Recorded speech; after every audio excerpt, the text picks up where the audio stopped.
Hello everybody, welcome to my channel. So today we are going to discuss the first chapter of English, A Letter to God by G.L. Fluence. तो ये chapter के writer का नाम है G.L. Fluence और ये जो story जो है वो एक आदमी कितना भगवान के ऊपर विश्वास रख सकता है उसके बारे में है। और ये शुरू ऐसे होते कि एक पहाड़ की चोटी के ऊपर एक किसान का घर है। वो किसान का नाम है लेंचो। और आप ऐसे जानते हैं कि हर एक किसान जो है वो अच्छा मतलब बारिश एक्सपेक्ट करता है, तो वैसे ही लेंचो अपना फील्ड में मतलब खड़ा था और वो अच्छा एकदम बारिश एक्सपेक्ट कर रहा था। तो उसकी वाइफ जो खाना बना रही थी, और खाना में आपका चैप्टर में वर्ड यूज़ करा गया है सपर। तो वो बोली हाँ, ये भगवान की चाहत है।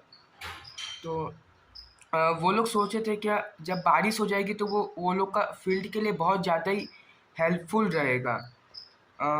तो उसके बाद वो बारिश मतलब हल्की हल्की शुरू होने लगी, तो उसको जो छोटी छोटी बूंदें थी वो सिल्वर कॉइन्स की तरह वो कंपेयर कर रहा था, और बड़ी बूंदे को गोल्ड कॉइन्स की तरह। और क्या हुआ कि धीरे धीरे मतलब मौसम जो है बदल गया, और ओले हेल स्टॉर्म यानी ओले जो होते हैं पत्थर वो गिरने लगे। और चैप्टर में उसको फ्रोजन पल्स की तरह कहा है, क्योंकि ओले जो होते हैं वो छोटे छोटे फ्रोजन पल्स की तरह ही दिखते हैं। तो वो गिरने लगे, और लेंचो वो चीज़ देख के मतलब बहुत ज़्यादा उदास हो गया। और वैसा 1 घंटा तक चला।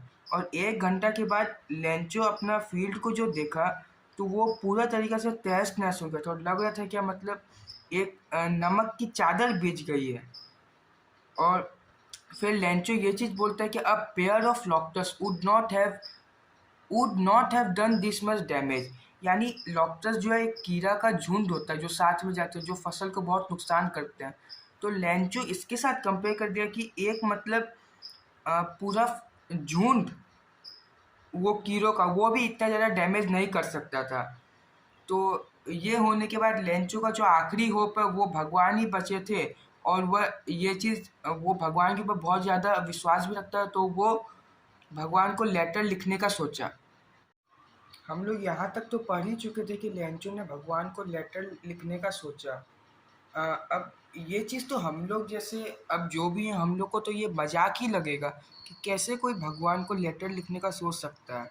बट अगर हम लोग इसको अच्छा से सोचे, तो ये सोचिए कितनी बड़ी बात है कि कोई को भगवान के ऊपर इतना ज़्यादा फेथ है, इतना ज़्यादा ट्रस्ट है कि वो उसको लेटर लिख रहा है।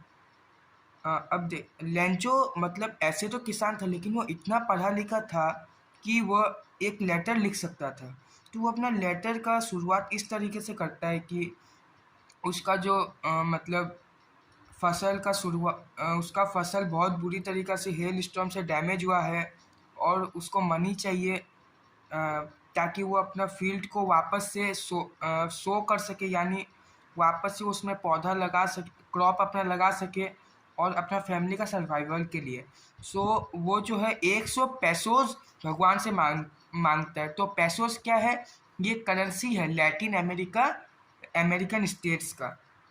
तो वो जो है वो लेटर को जब वो पोस्ट कर देता है, तो वो पोस्टमैन जब वो लेटर का एड्रेस पढ़ता है तो वो हद से ज़्यादा हंसता है कि ऐसा एड्रेस तो कभी देखे नहीं, और ये क्या लिख दिया है। और वो जो है अपना पोस्ट मास्टर की तरफ चले जाता है। तो पोस्ट मास्टर जो ये हम लोग का चैप्टर में दिखाया एक फ्रेंडली, फैटी और एक गुड नेचर का आदमी है। तो पहले तो वो बहुत हँसा, लेकिन कुछ देर बाद ही वो एकदम सीरियस हो गया, क्योंकि वो देखा कि ये बंदे का मतलब कितना ज़्यादा भगवान पे फेथ है। और वो ये चीज़ का निर्णय लिया कि वो उसका हेल्प करेगा।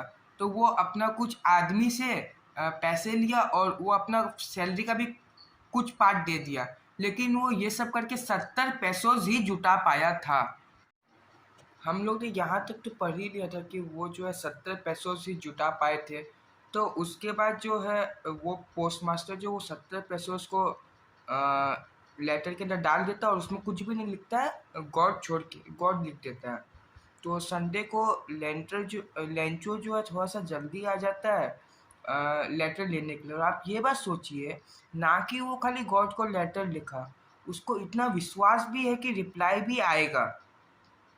सो जब वो लेटर खोला तो वो सरप्राइज नहीं हुआ कि पैसे आए हैं, वो तो उल्टे गुस्सा हो गया कि वो 100 पैसे मांगा, बस खाली 70 पैसे ही आए हैं। तो वो हाथों हाथ ही वहाँ काउंटर पे गया, पेन पेपर लिया और लिख दिया कि तो वो वापस लेटर लिखने का सोचा, काउंटर पे गया, पेन पेपर लिया और लिखा कि मैंने तो 100 पैसे मांगे और आपने खाली 70 ही भेजा, और ये अमाउंट पर तो मेरा फैमिली का गुजारा नहीं हो पाएगा। सो आप प्लीज़ बचा हुआ जो अमाउंट है वो आप भेज दीजिए, और आप इसको मेल के थ्रू मत भेजिए, क्योंकि ये पोस्ट ऑफिस के जो एम्प्लॉयज़ जो है ये बंच ऑफ क्रूक्स है। ये बंच ऑफ क्रूक और वही लोग जो है मेरे पैसे चुराए हैं शायद। और ये बंच ऑफ क्रूक मतलब क्या होता है? इरिटेटिंग पर्सन, क्रूकड, इसी टाइप का। और ये लास्ट जो लाइन बोल दिया, they are bunch of crooks और they have stolen my money, ये आयरनी भी है, क्योंकि पैसे तो उन लेंचो को उन्होंने ही भेजा था, हेल्प उन्होंने ही करा, लेकिन लास्ट में लेंचो ने उन्हीं को बुरा भला बोल दिया। तो अगर ये चैप्टर के सबसे लास्ट में अगर क्लिप समरी देखें तो एक किसान है, वो फसल अपना उगाया है, वो अच्छा फसल चाहता है, लेकिन अच्छा होने के नहीं हुआ और वहाँ पे बारिश हो गई, उसका फसल बर्बाद हो गया। उसका भगवान के पास बहुत ज़्यादा आस्था था, वो भगवान को लेटर लिखा और बदले में भगवान तक तो वो लेटर नहीं पहुँचा, लेकिन वो पोस्ट ऑफिस वाले एम्प्लॉयज़ ने उसकी हेल्प करी, उसे पैसे भेज दिए, लेकिन वो उन्हें ही लास्ट में वो उन्हें ही बंच ऑफ क्रूक्स बोल के मतलब यहीं पे मतलब चैप्टर ख़त्म होता है। तो थैंक यू, और प्लीज़ चैनल को लाइक वगैरह कर दिया, क्योंकि अब हर एक चैप्टर की ऐसे ऐसे शॉर्ट समरी आते जाएगी और वीडियो बनाने में बहुत मेहनत लगती है। प्लीज़, ठीक है, thank you, have a good day.